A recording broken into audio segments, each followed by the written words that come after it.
Hello, have you ever wondered how paintings come to the National Gallery? What about this rare banquet still life painted by Floris van Dijck in 1622? Well, Carlo, we have a teacher from Yorkshire to thank for this beautiful meal still life. After centuries in private collections, this painting was bought in 2025, thanks to a legacy from Martha Doris Bailey, in memory of her husband, Richard Hillman Bailey. In her will, Martha left a generous donation specifically for the purchase of pictures for the National Gallery. Her gift was made possible through the sale of her and her husband's farmland. And here it is on the very wall of the National Gallery. But you may wonder why we chose to buy this very painting. Well, Floris van Dijck. He may not be a familiar name, and yet he was one of the pioneers of these meal still lifes. He was born in Delft, in the Netherlands, and later worked in Rome around 1600, in the same workshop where Caravaggio had trained just a few years earlier.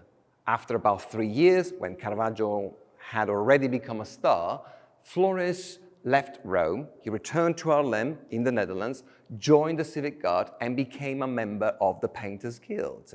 Coming from a wealthy family, he also married well, and maybe this might explain why only 14 of his paintings are known today, and large-scale works are even rarer. And that's why this painting is so special.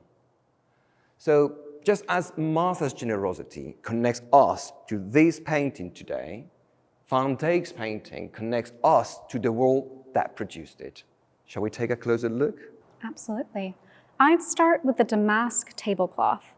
It's the most luxurious of table linens, and it's woven with the same color thread throughout, so when the light hits it just right, these patterns appear like magic. See these sharp creases? They were deliberately pressed in. Those crisp folds proved that your table linen was spotlessly clean, the mark of a household that cared about every detail.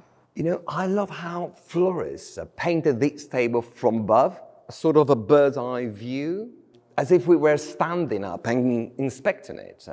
Even uses the folds of the cloth to guide our eyes diagonally across the scene, from the bread roll to the raspberries.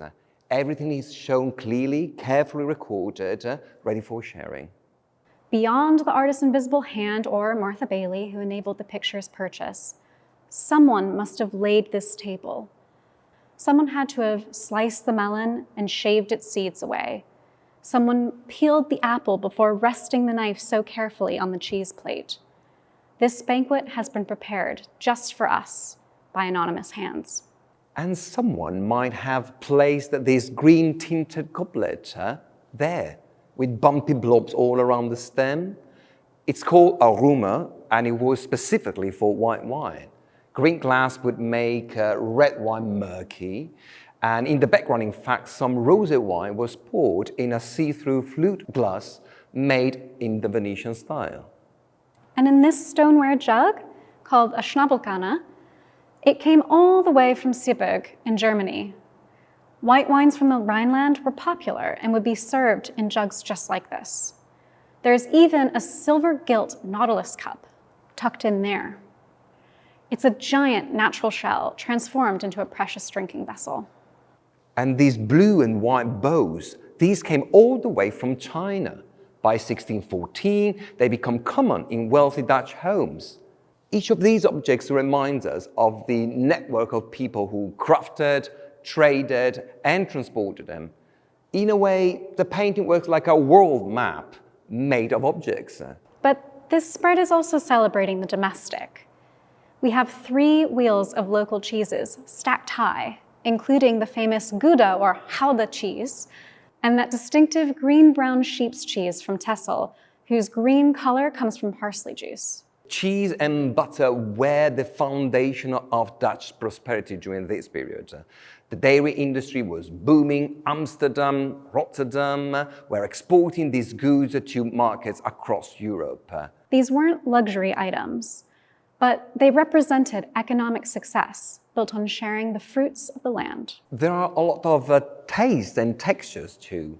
Succulent grapes, sweet apricots, fragrant lemons, crunchy hazelnuts and walnuts, juicy olives and crispy apples. They all come from the land. So does the white bread roll, though this is quite fancy compared to other food. Most people would have had rye bread. And the sugar seeds, Spices and almonds displayed here were also important parts of the trademark at the time. Cane sugar was imported from West Africa and Brazil, where the labor of enslaved people was exploited for profit. The sugar was then refined in Amsterdam and supplied to most of Western Europe. So they are expensive treats and at big human cost. Yes, there is so much hidden in this banquet. What at first looks like a display of lifeless objects turns out to be a collection of items, with each one having made its own journey to get here. Every item of food has been grown and processed before arriving at this table. It's fitting then that we have land to thank for this painting's place at the gallery. So Martha Bailey's legacy turned private property into something that benefited everyone, meaning generations of visitors can now enjoy it. You know, what strikes me the most is that for centuries this painting was in private collections, though we don't know exactly where it was kept, for how long, or who enjoyed it until 1958, when a Dutch lawyer and politician bought it. It remained in his family for over 70 years before coming to the National Gallery. So Martha made all this possible. What do we know about her? Not much. We know that she taught French in the north of England and had visited the National Gallery at least once during her lifetime. The rest we've pieced together from what she wrote in her will. She left a gift of 65 acres of farmland, specifically to be sold and make it possible to purchase great pictures for the nation. Martha specified that any painting labels should bear the name of her husband, Richard. But she wasn't concerned with being recognized herself. So this is actually an act of love, selfless generosity. But what become of the farmland? Well, the land that's been sold so far will be used for housing and also the building of a school, which I think is a fitting legacy for a school teacher. Absolutely. So her legacy didn't just end there, though, isn't it? If I'm correct, Van Dijck's Still Life is not the only painting we bought with the money Martha donated to us. You're right. 8 major works over 2 decades have been acquired through her gift, each one telling a different story. From Nicolas Pousson's Eucharist to Eva Gonzalez's full-length mirror. Different artists, different centuries, but all connected by Martha's wish that art should benefit everyone. Though she hadn't been a collector in her lifetime, through her legacy, Martha is among the most generous donors of paintings to the National Gallery in the 21st century. And her story is just one of the many that helped build such an important public collection. Legacies, both big and small, all contribute to putting more paintings on the walls for everyone to enjoy for free. In fact, 1/3 of our collection has come to the National Gallery thanks to legacies. The people behind our paintings matter. Their donations allow our collections to evolve. They bring people together. These paintings make us pause and wonder. They show all the feelings that we all share and the things we enjoy in life, like a simple apple, a curl of butter, and the generosity shown by friends. Legacies make these celebrations of beauty and life accessible. No matter who you are. And where you come from.